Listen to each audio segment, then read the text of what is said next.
The Democrats are the party of princess predators from Disney. So those are the people in charge of tending to your small children's minds while you're at work. It's like watching someone eat roadkill. You feel nauseous, but you can't turn away.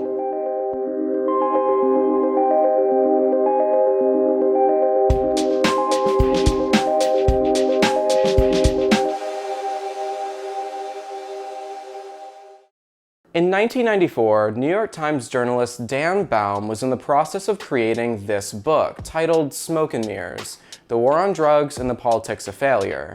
Released 2 years later in 1996, Dan Baum dives deep on the treatment of drugs in our legal system, along with how our government would widely publicize issues like the existence of crack babies, yet would completely refuse to address or propose anything that would help with that. Other than throwing pregnant mothers in prison for using drugs, because we've seen how well that's been going for us, America #1, am I right? While nothing too newsworthy was written about in this book, upon a re-review of the author's interview notes 20 years later, a disturbing quote was reportedly uncovered. In the process of writing Smoke and Mirrors, author Dan Baum interviewed numerous people who were involved with creating the so-called war on drugs. One of those being former President Richard Nixon's domestic policy advisor, John Ehrlichman. The written quote from the interview notes reads as follows: "The Nixon campaign in 1968 and the Nixon White House after that had two enemies, the anti-war left and black people. You understand what I'm saying? We knew we couldn't make it illegal to be either against the war or to simply be a person of color, but by getting the public to associate the hippies with marijuana and black people with heroin, and then criminalizing both heavily, we could disrupt those communities." I mean, well, that was clearly racist. I think Nixon has a point here. I mean, how could we ever let people consume things as devastating as marijuana? I don't even want to know what society could look like right now if we had legal weed. I mean, society would be in shambles. I'm so glad we let Daddy Nixon protect us from such nefarious things. So YouTube has a pretty strict policy about what you can verbally say in a video. So if this next part is just full of redactions or my voice is just always cutting out for words here and there, now you know why. Hopefully this channel grows to not have like 400 subscribers and I won't have to be so worried about getting, blacklisted or pushed down in the algorithm or whatever. So let me put down my organic botanicals and let's continue. Now, while the author of this book, Dan Baum, maintains that this is something Nixon's domestic policy advisor really did say to him during an interview in 1994, the facts of this are somewhat disputed. I mean, this statement is almost unusually sinister and direct, even for the GOP. First of all, there is plenty of evidence that Nixon personally disliked drugs. He viewed it as a moral failure to partake in them, and he genuinely wanted a world free of drugs by all accounts. Secondly, Nixon's domestic policy advisor did jail time for the Watergate scandal, so maybe he was just trying to get back at Nixon for what happened by saying this. That's a theory which is both proposed by modern historians and also John Ehrlichman's family alike. Unfortunately, John is now dead, so we can't just sit his geriatric ass down and conduct another interview. But if you know anything about the war on drugs, you know that it was unevenly applied to people of color, especially in the context of black drugs like heroin, with the punishment for those drugs being far worse than equally harmful white drugs like coke or Xanax. Also, during the Reagan administration, it became a Schedule I drug, making it the same level as heroin. So, to me, John Ehrlichman's claims seem somewhat accurate, especially when you consider how laser-focused Nixon seemed to be on these two specific substances, both in his policy but also in his written speeches. But just maybe take this with a grain of salt. Though it is pretty widely known that Nixon was quite racist, especially now that we have leaked phone calls between him and President Reagan. To see those monkeys from those African countries, damn them, they're still uncomfortable wearing shoes. Well, and then the tail wags the dog there, doesn't it? Yeah. In fact, I think this is an interesting thing to look at, as Nixon basically started the war on drugs from a policy level, and Reagan continued the war on drugs through social outrage. As of 2021, the war on drugs has cost the United States over $1 trillion, yet every year we seem to break new records when it comes to the rates of substance use disorder. Nearly 20% of all Americans above age 12 have used an illicit substance within the past year, with over 30 million Americans doing so within the past month. These numbers are according to our own government, so even they know we are massively slipping when it comes to this. But if we listen to the arguments of many, along with the words of Nixon's own domestic policy advisor, this was never about ending substance use. It was about punishing people of color and exercising authority over political dissent. It really makes sense when you think about how these laws are applied. People of color are far more likely to be arrested for substance use, yet when you look at a breakdown of the substance use rate among races, it's either really close or it's white people doing the majority of a given substance. You know, it's almost like there's a parallel here to a current event story we're seeing a lot of today where, you know, a certain minority group is accused of a crime disproportionately, and so as a response, we enact legislation that appears to be neutral but will often get applied disproportionately. You know, I'm just kind of seeing a through line here, you know? Look, it's a bad time right now for freedom in the United States. The Supreme Court is trying to overturn Roe v. Wade. We're seeing a rise in domestic terrorism. And this year so far, more than 300 anti-LGBT bills have been introduced across the country. In order to create the political will needed to make movements like this happen, you need two things: a moral panic and a long history of similar legislation. So in this episode of Finding Subtext, I'm going to be discussing Florida's Don't Say Gay bill, along with its several copycat bills from other states. I want to examine the rationale behind anti-LGBT legislation, which is often pushed through under the guise of protecting children from sexual violence. I'll also be discussing what I believe to be similar legislation which has led up to these anti-LGBT bills, including the war on drugs. Let's get into it. These leftist politicians, corporate media outlets, some of these activist groups, they actually have read the bill. And they're sloganeering because they don't want to admit that they support a lot of the things that we're providing protections against. For example, they support sexualizing kids in kindergarten. They just want you to think that all of a sudden the entire population is steadily turning gay or turning trans, just generation. Probably in about 4 or 5 generations, no one will be straight anymore. Everyone will be either gay or trans or non-conforming or whatever the list of 50 or 60 different options there are.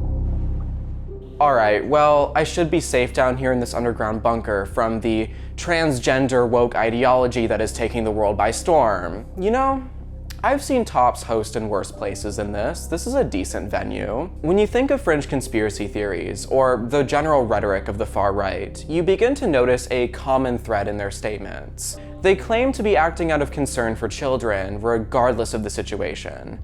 Republican Congresswoman Marjorie Taylor Greene is such a good example of this, tweeting such bangers as, "There is a line in the sand. Either you are pro-pedophile and pro-transgender biological men, or you defend women and children, period. There is no other option." Oh, you care about women? Cool. I had no idea, Marjorie. This tweet, unfortunately, it isn't an outlier. Literally 1 day earlier, she said the same about multiple Republican politicians for the sole reason that they supported a new Supreme Court judge, who, for the record, is not a pedophile, just in case you were wondering. I attempted to fact check this, just in case, I guess, and did find where this was coming from. In cases involving child pornography, Justice Ketanji Brown Jackson typically gave out lighter sentences than what's found in federal sentencing guidelines for judges. What isn't mentioned here is that the vast majority of all judges give out lighter sentences for these crimes compared to federal guidelines. Less than 30% of similar convictions produce sentences that match federal guidelines, so Justice Ketanji Brown Jackson was perfectly average in that regard. Not to mention, in most cases, Ketanji simply went with the recommendation given by the prosecution.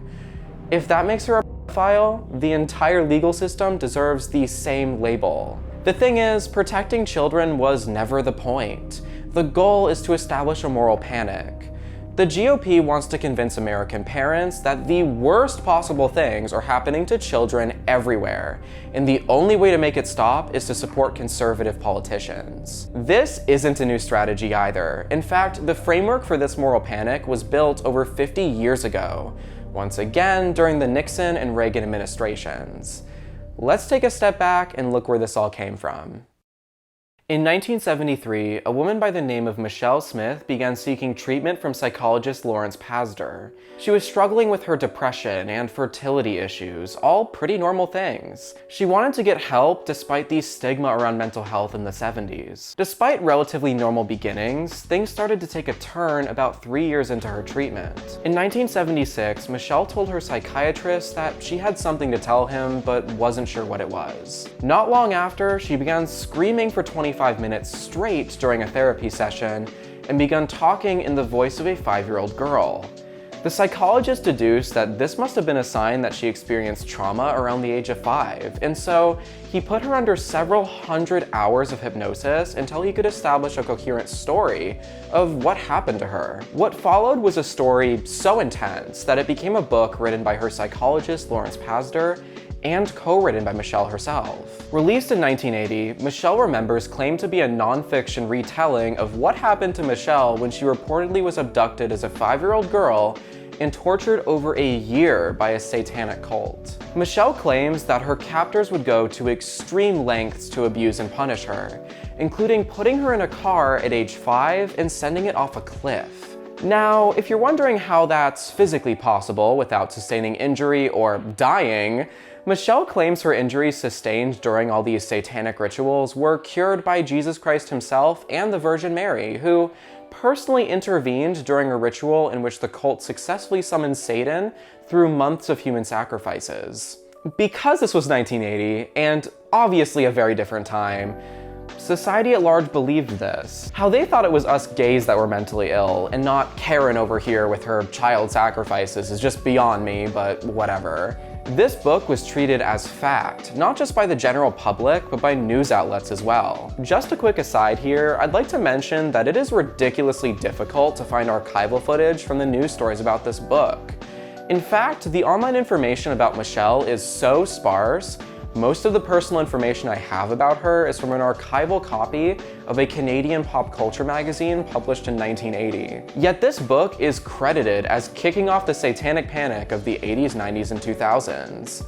Michelle Remembers was so successful that Michelle and her psychiatrist collected about $1.2 million from the book deal when you adjust for inflation.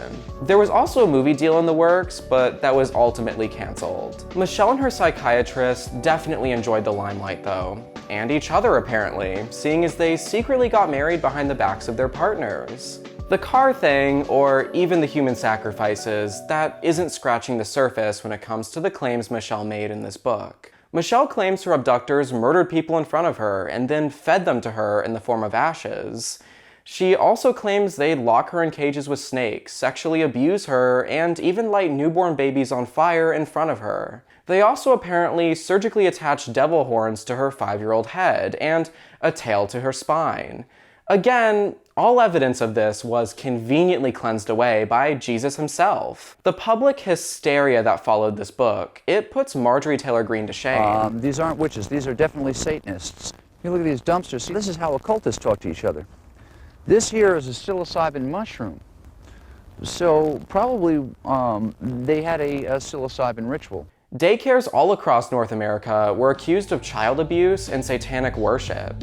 This culminated in several arrests, with one family who owned a preschool facing hundreds of sexual abuse charges. The charges that family faced were eventually dropped, but the court battle went on for 7 years, making it the longest and most expensive criminal trial in American history. The vast majority of the 321 counts alleged in that case were alleged by children, with the details being strange, almost like they're made up by children, because they were praised for making allegations. I would be wearing my shirt and my pants would be down, just like I'm not completely off, just down to my ankles. Okay, how did they get down? They made us pull them out. Very good, I'm impressed to see it. But you just know our girl Michelle was all over this, meeting with the children involved with this case, and numerous other cases for that matter. She was a celebrity victim after all, at least until her book was fully debunked by several investigations in the 80s, 90s, and early 2000s. That didn't matter though. While the satanic panic itself eventually folded in the late 2000s, the general moral panic in this country never really went away. There's well-known examples of this that are relatively benign, like when we all thought killer clowns were after us back when we had a functioning society. But there's also far more harmful examples, like how a pizza restaurant was framed as a child ring during the 2016 presidential election. Despite being so unhinged, this scandal became the predecessor to QAnon, which obviously has gone above and beyond what any individual conspiracy theory could achieve. 50% of Republicans now believe in core QAnon concepts, so the moral panic is far from dead.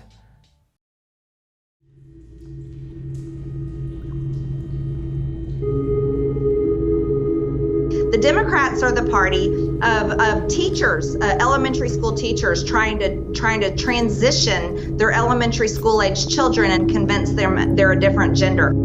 The difference between what's happening with kids now in school and when I was growing up, I had to actually fight to be who I am. Now you have teachers fighting to make kids trans.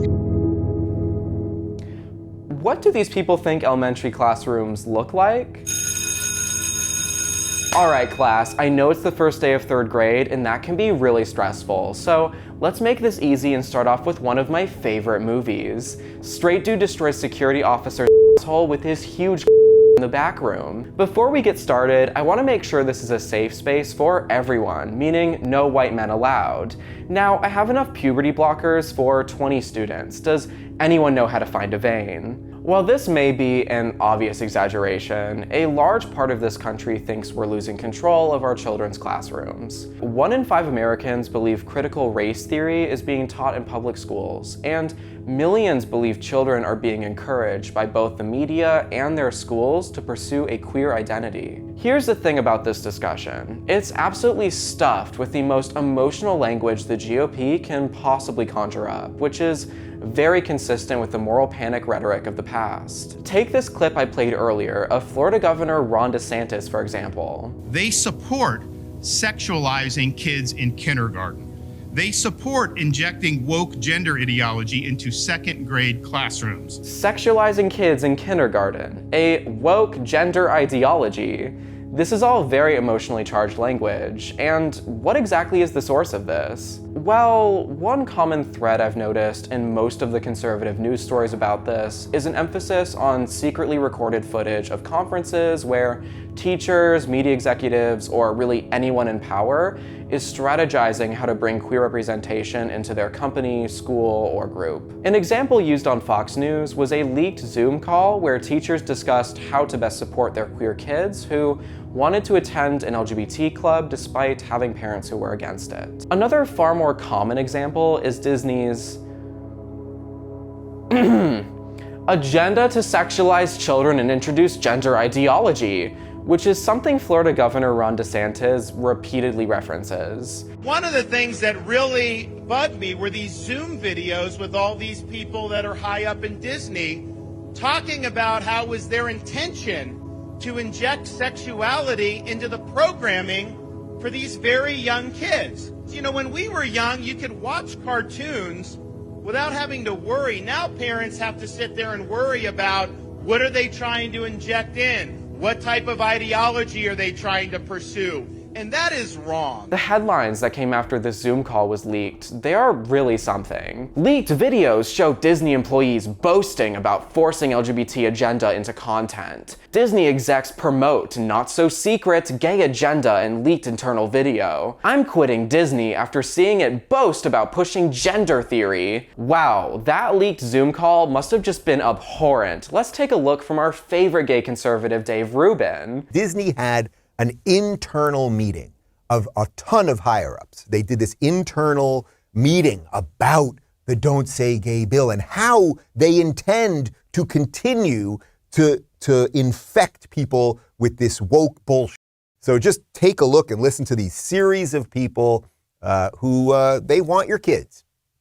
Last summer, we removed all of the gendered greetings in relationship to our lives feels. So we no longer say ladies and gentlemen, boys and girls. I'm here as a mother of two queer children, actually, one transgender child and one pansexual child. And also as a leader. Many LGBTQIA characters in our stories, and yet we don't have enough leads. Let's have these two characters kiss. Let's, in the background, like I was just wherever I could, just basically adding queerness to like if you see anything queer in the show, I'm proud family. But like I just was like, no one would stop me, and no one was trying to stop me. We're also reacting from the reality that when they can erase you, when they can criminalize your existence, when they can demonize who you are, the next step is to criminalize you and take your kids.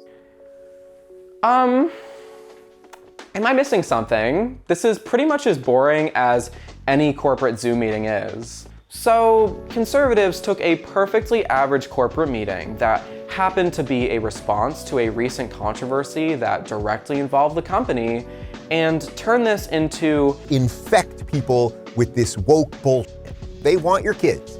Like, not only is this a completely standard diversity-centric corporate meeting, but they actually highlight queer members of the company, which, wouldn't you want queer people to be in charge of queer representation? Infect.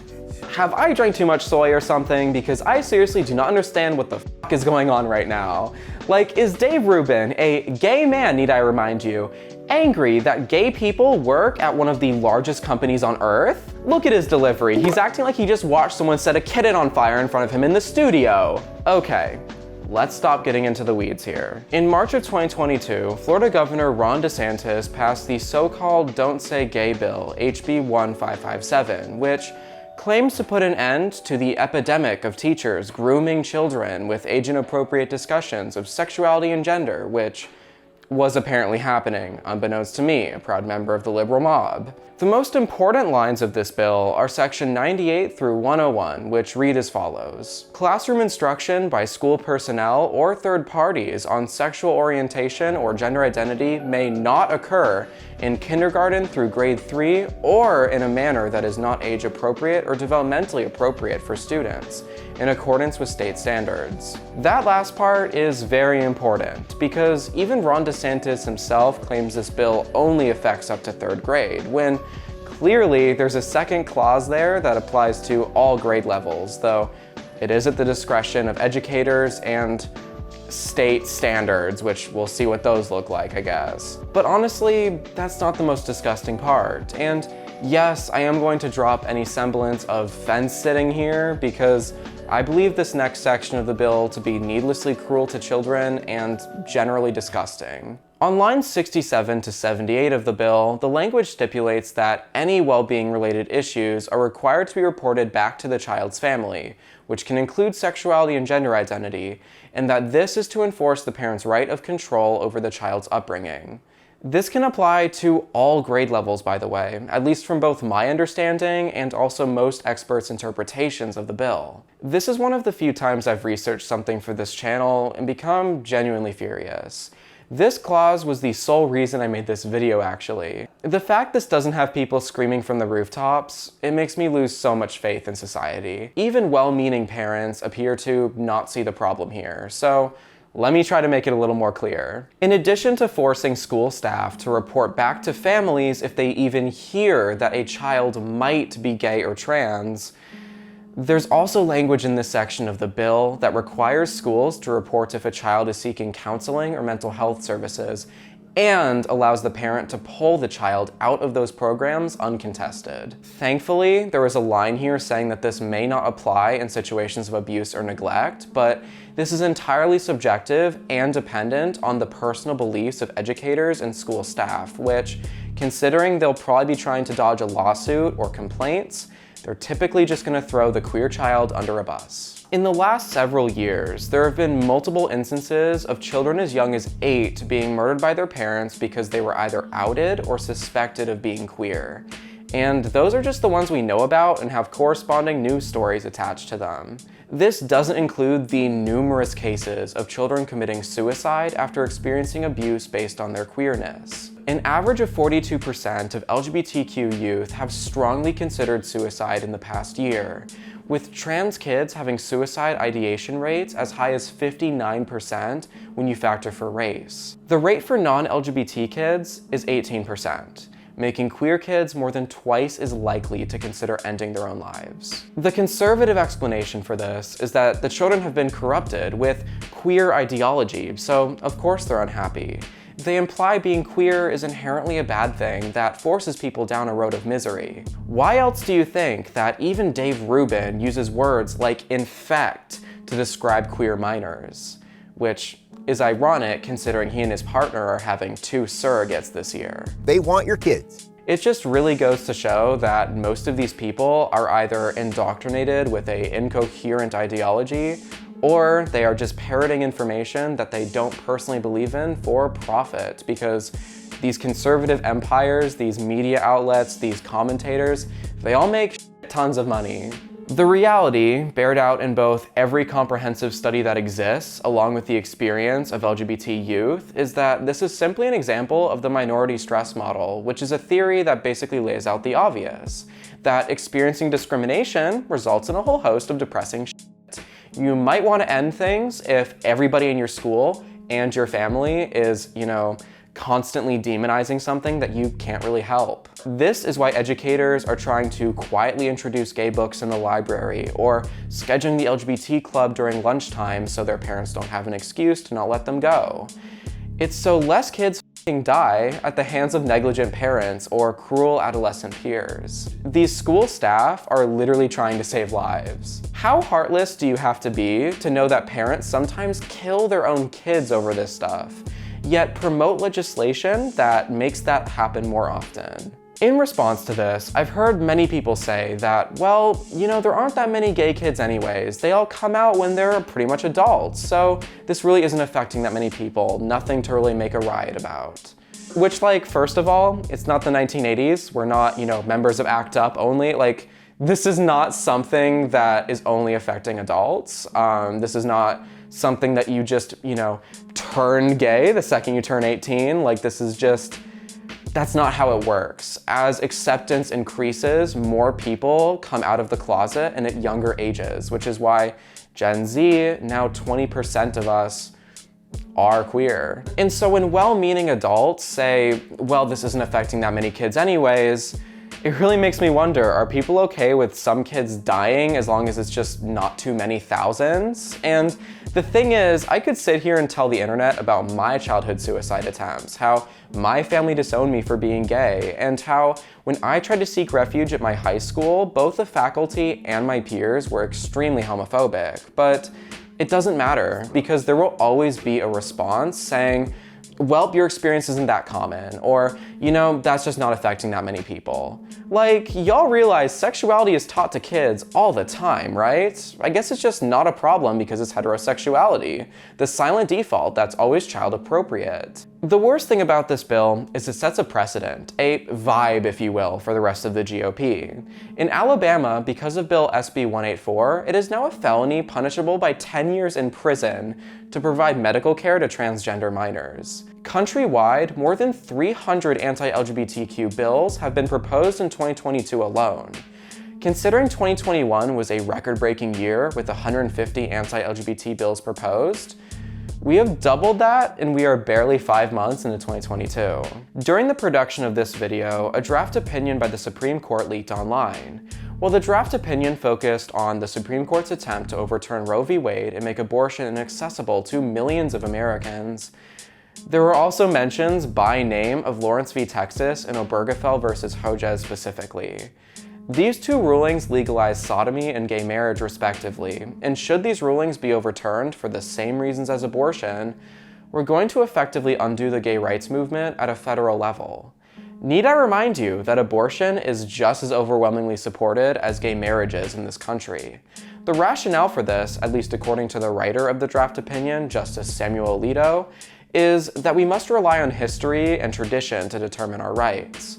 Because rulings like Roe v. Wade didn't take place until the later half of the 20th century, there is supposedly no historical basis to provide these services. If Roe v. Wade, a ruling that happened in 1973, basically 50 years ago, is too recent to be considered, that makes me really wonder about the rest of our civil rights, which were pretty much entirely earned within the same time frame. This makes me quite concerned about the future of our civil rights, as at the time of recording this video, our president has done literally nothing other than hail me for donations as a response. So now we're finally at the title of this video. How did we get here? So far you've learned about one side of this movement, that being the history of moral panics, but there's definitely two big concepts providing the political will to create 300 bills a year that go against LGBT people. For every sweeping political movement, there has to be more than just a moral panic. There has to be precedent.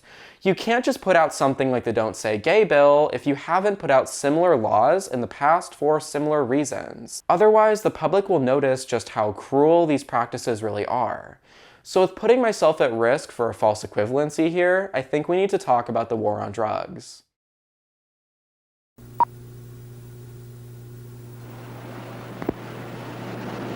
A long time ago, someone thought of designing Detroit after Paris. Detroit once was called the City Beautiful. It is now called the murder capital of the United States. Of the 10 biggest cities, Detroit has the highest per capita homicide rate. As in many other cities, the central business district is not what it used to be. Some people describe it harshly as a zone of decay. At any rate, business has declined, with much of the commerce fleeing to the suburbs. During the 20-year span between 1960 and 1980, crime rose by over 400%, and people were terrified. One thing I think a lot of people forget is that this is likely a reason why boomers are such hardasses. They were coming of age during a period of unprecedented crime, and in contrast, they were born in the 50s during a period of unprecedented euphormity propped up by pure economic prosperity. They were effectively the first generation born in the highly sterilized suburbs, which is likely why they can't handle anything different. In contrast, the economy was beginning to slow down during the 70s, and this was one of the things that began to contribute to crime, but not necessarily the main thing. While there isn't one big reason why crime exploded in this period, I want to focus on two large factors: lead poisoning and white flight. Let's start with lead poisoning, since I'm pretty sure I already explained this and it's becoming pretty common knowledge, but let's do a refresher. During the mid-20th century, lead was something of a wonder material. In fact, the lead industry often called it the useful metal because it really was. Lead is super cheap, and it adapts to about any purpose. Need plumbing for your rapidly growing suburbs? Lead pipes. Need help lubricating the inside of your car's engine? Leaded gas. Need solder for your electrical work? Paint that's durable? Glass that melts faster? Foundation that makes your skin brighter? Batteries for your car? Weights at the gym? Or even something to control fermentation in your alcohol? Lead was always the answer. It still kind of is. The difference is it's mostly for car batteries now, and we go through extensive lengths to make it safe. So boomers were doing just about everything short of snorting lead all day every day, and that explains a lot. The levels of lead found in blood directly correlates with violent crime, and the reduction of lead is largely credited for the fall in crime in recent years. Elevated presence of lead in your blood can lead to irritability, violent behavior, memory issues, depression, and just generally destroys the brain's development, especially in children. Thank God we don't use this in our water supply anymore, am I right? Because conservatives have blocked the last few attempts at sweeping legislation regarding lead, we still have lead pipes in our water supply in countless cities. In low-income neighborhoods, which are now predominantly black, there's plenty of exposure to lead paint, which is the main reason why kids today still get lead poisoning. This brings me on to our next contributor to crime, white flight. By the time the 1940s rolled around, there was a pretty substantial change going on in the demographics of major cities. While we, or, well, not me thankfully, but boomers will use terms like urban to describe people of color, there was a time when cities were not that way. In the year 1970, there were 460 towns and cities in the United States that were predominantly black. That number has since risen to over 1,200 in 2017. What started this trend was people of color effectively gaining some vague semblance of their rights. From the 1920s onward, Black Americans were moving away from the South by the millions into largely white northern cities looking to start careers. This caused a massive shift, with white families moving away to the suburbs with their newfangled cars that the Black people moving into the cities without generational wealth could never afford to have themselves. Because of the really obvious fact that migrants moving north did not have generational wealth or existing careers or an education through no fault of their own, they weren't going to make much money. So cities like Detroit or Memphis had their median income plummet, especially in more affordable areas. With these tiny taxable incomes, the cities couldn't do basic maintenance, and this basically created the crime epidemic. High concentrations of poverty always cause high concentrations of crime. Not because poor people make bad choices, but because they're desperate not to starve. Home values in these areas plummeted, causing a national devaluation of over $150 billion. So these families weren't even able to build wealth through property, even if they were lucky and privileged enough to have property. With extreme poverty comes deferred building maintenance, which made the lead crisis even worse. While the suburbs were scrubbed of lead, the urban centers weren't, which caused an even greater inequity. With all this in mind, it really makes you wonder why the GOP thought necessary to throw the war on drugs on top of this. It seems like Black Americans already had way too much going against them, but I guess not if slavery makes you nostalgic. This whole period was the closest white people had ever got thus far to cohabitation, and they hated it. But white people, by and large, were able to flee to the suburbs, but they weren't able to flee the office, which was slowly beginning to see its first African-American secretaries. Their schools were also seeing their first Black children, and overall, it looked like they were going to have to start sharing space with minorities. While all of this was happening, there was also the Vietnam War and the Red Scare going on, so the American public went with the law and order, tough on communism candidate in a desperate attempt to restore the peace the public felt they once had. While Richard Nixon's first priority as president was foreign policy, shortly before the 1972 re-election, he declared the war on drugs. Remember that quote from earlier? The one where Nixon's policy advisor said the war on drugs was driven by racism? Well, there's actually more to that quote. The rest of it goes as follows. We could arrest their leaders, raid their homes, break up their meetings, and vilify them night after night on the evening news. Did we know we were lying about the drugs? Of course we did. And that's, unfortunately, exactly what happened next. President Nixon proceeded to launch a commission to review the safety and efficacy of marijuana, during which he would temporarily place the drug in Schedule I, the most restrictive possible category, with the intent to reevaluate once the findings came out. The findings did come out, and Nixon promptly ignored that and kept it a Schedule I drug. By the late 1970s, even though the Senate Judiciary Committee voted to decriminalize the possession of marijuana, the tides had shifted, and most people thought the drug deserved its new reputation. So decriminalization was ultimately abandoned, and what followed was an assault on minorities. Even though Nixon's aides said the war on drugs was supposed to target both hippies and people of color, it mostly targeted people of color. With Reagan freshly in office, just say no became the ethos of the following decades, with this movement being spearheaded by First Lady Nancy Reagan.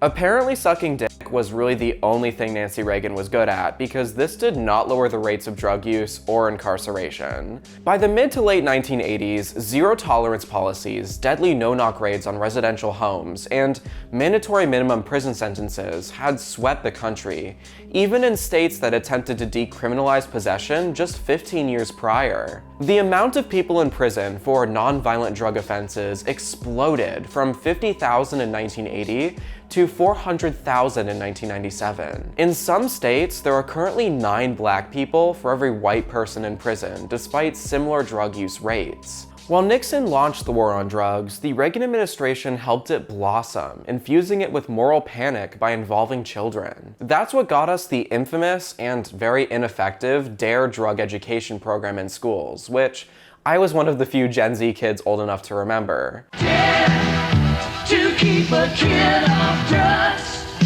Dare to keep a kid off dope. Dare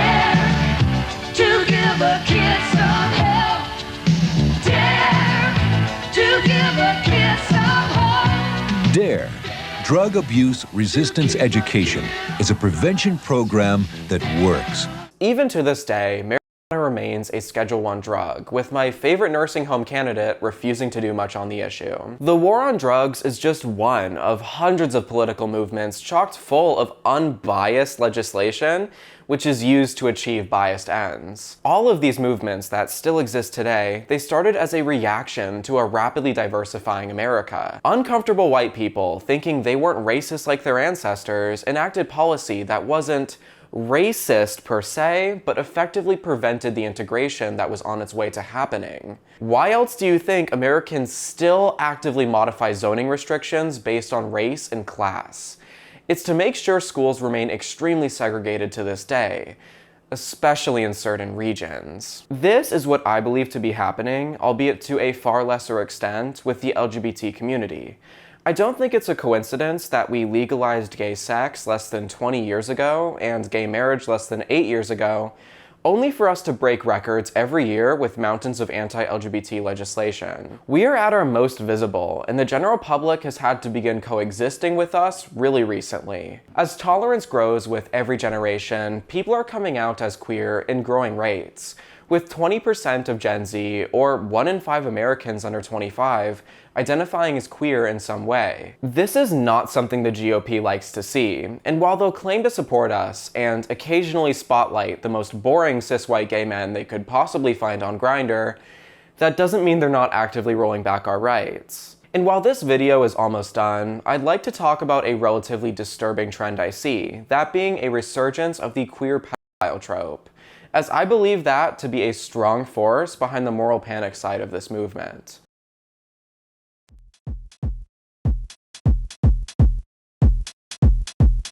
I can remember it now. I was freshly 21 and moving to New York City, hoping to continue my career and launch it to new heights. I got a job at a small agency and was taking my first gig. Now, I wanted to keep my career situation relatively vague in this video just for privacy reasons, but let's just say I was working in the arts. It was a creative job. It's code for having no marketable skills. One of the things this job did require, though, was working with women who were changing outfits on set for the task at hand. It wasn't anything sexual and didn't involve nudity at all, but it did involve the subject dressing up and down in front of a camera for an unrelated project. Right before the shoot was set to start, I was called by my boss, and he told me the plans were changing. This wasn't the first time he called me over the phone to be homophobic. In fact, the gig I was doing at this point wasn't originally what I signed up for. I was reassigned because in my boss's words, the original project would just work better if a straight person did it. On this phone call, however, my boss informed me he was uncomfortable with me being present, at all, for part of my job, because it involved me being alone with a woman who wasn't fully dressed, and that my sexual deviancy issues would get in the way of my job responsibilities in that situation. I proceeded to just smile and nod, working alongside him for an entire day despite only being paid for 7 hours in the end. The thing is, that isn't the only time this has happened to me in the workplace. I've been lectured by my middle-aged white male bosses for hours on end about my sexuality and what I should or shouldn't be doing with it. And of course, I've had to sit there and pretend to agree with what they're saying, because if I don't, I risk not making rent or having grocery money. And these comments, like the one my old boss made about my sexual deviancy making me a risk around unsuspecting women, these comments are accompanied by endless tangentially related statements. Throughout that whole day of working alongside my boss, he kept saying things like how, because our male clients had nail polish, he must be progressive enough to deal with my sexual issues. All of this was because my personal website, which had my portfolio, mentioned that some of my work was done with my husband. That's it. I should not have to hide that, and I shouldn't be harassed over it for several years on end by numerous employers. And before I get any comments saying, you know, just call up HR, well, that's not really an option for a lot of people out there. When you work in the arts, you're mostly working in very small companies of like 10 people, so it can be tough to really manage these types of situations. And in these creative industries, if you make too many waves, you can get blacklisted. So I didn't really have any options at the time. I've been on edge in the workplace for my entire adult life because of these experiences. I actually changed careers a few years ago because I couldn't stand dealing with this anymore, but it seems to permeate the entire entertainment and media industry, so much for Hollywood being a woke satanic cult or whatever. Now, a lot of this comes back to the well-documented crisis of middle-aged white men never shutting the fuck up, but besides that, a lot of this comes from the myth that queer people, especially those assigned male at birth, are more likely to commit sexual violence. There are many sources for this idea all throughout the 20th century, so it's tough to point where exactly this idea came from. Maybe it's a result of psychiatrists in the 50s putting homophilia in the same category as pedophilia. Maybe it comes from the difficulty straight people have imagining same-sex attraction, so they rationalize it as just anything that moves. Either way, this idea of us as predators is very dangerous and also very incorrect. Basically every study that has ever existed in the past 40 years has concluded this simply is not the case, including one of the more commonly cited studies from 1994, which concluded that less than 1% of child sexual abuse victims were victimized by a queer person. Remember, we're like 20% of the population in younger age groups now, so 1%? That's pretty good. Not to mention, in a different study where sexual arousal was medically monitored in men while being shown pictures of children, they actually found no correlation with sexual identity. So why are elected officials calling anything short of sending us all off to the firing squad being pro-pedophile? Well, you can blame 4chan. In 2016, this lovely image was posted to 4chan with text that reads as follows. If they want to demand that society accept their horseshit identities, then it's time we slip in one of our own. Think about it. If this were to catch any traction at all, it would only further remove any legitimization they've gained. While this didn't really catch on, this post must have found a captive audience somehow because it kept getting reposted on 4chan. Greetings, I come to you as a fellow memeing acolyte. I would like to propose a psyop centering around generating disgust for the burgeoning pedophile acceptance movement. This op, as you can probably deduce, will introduce fracture points in the LGBT movement by adding a P for pedophilia in their title. Can we just take a minute here? Like, imagine being such an insufferable incel that you spend your limited time on Earth devising a way to erode minority rights like it's a fucking Age of Empires kingdom. Okay, so what we know now is that following these posts, this started successfully leaking its way onto Twitter. Likely because of the subversive meme-smithing operation. It likely didn't help that several extremely popular conservative YouTube creators jumped on this as soon as it hit the internet. Okay, bear with me for a second. Does anyone remember what taking the black pill means? It's a saying that originated in far-right online groups, but I think it's a term that has usefulness in what it describes. Taking the black pill, or being black-pilled, it means to accept new information that severely erodes your faith in things. It's a state of extreme nihilism. Well, I think we have a bit of a black pill addiction on the internet, and I'm definitely part of the problem. I'll follow Twitter pages highlighting the most deranged online posts authored by the far right, or I'll take deep dives into sites like 4chan or Truth Social, just as further evidence to myself of how unhinged the far right has become. This is far less toxic in my opinion, but it's still not too different from what conservatives do online. I used to be a Trump supporter, so maybe this is where I got it from. There's a Twitter page named Libs of TikTok, which has been trending for quite some time. While the page's description says they're bringing you news that you won't see anywhere else, that objectively isn't the case, unless you consider bullying queer people as news. For the past few months, Libs of TikTok has focused heavily on reposting TikToks made by queer teachers. A lot of these videos seem really tame, honestly. Like, what damage exactly comes from a middle school teacher being openly queer at school? This is the same age they learn about sex, hard drugs, and slavery. Well, unless they go to school in Florida, in which case maybe they just do cave drawings all day, I don't know. Look, there will always be bad actors in any given group of people. No minority group is a monolith. There isn't a gay agenda, or a trans agenda, or a black agenda. Most people are trying to literally just exist peacefully. And so it's pretty harmful and also disgusting to create a news source which is literally nothing beyond trolling the internet for posts with 41 likes on them and then reposting that to 1.2 million followers. And then convincing those millions of people that this random person speaks for all queer people. And sure, there are some weirder things this page and others like it managed to unearth, but is this really worth using such emotionally charged language as child grooming?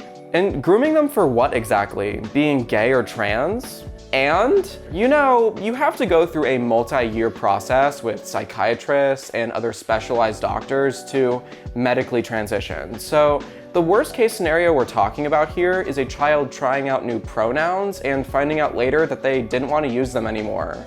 If that sounds like a worse outcome than forcing tens of millions of LGBT kids to stay in the closet for the first 20 years of their lives, which would contribute to an already extremely high suicide rate, I think you might have a problem. And don't act like for a second that kids aren't normally exposed to sexuality and gender at a young age. We assign and begin reinforcing a child's gender from the moment of birth, sometimes before then, and the parents serve as an introduction to the whole sexuality thing. The literal only thing that's changing is that some kids are being shown that they don't have to express themselves in a certain way to fit into a mold that they're already not fitting into.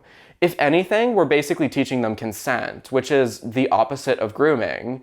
We're telling them that if you don't have to look a certain way or have sex with a certain gender or certain people, you don't have to, and that nobody can tell you what to do with your body, not even your parents or society at large. I would argue it's the straight Christian parents doing the grooming here, telling their kids that they have to look a certain way, fit into a certain box, have sex with certain people, and live a certain way.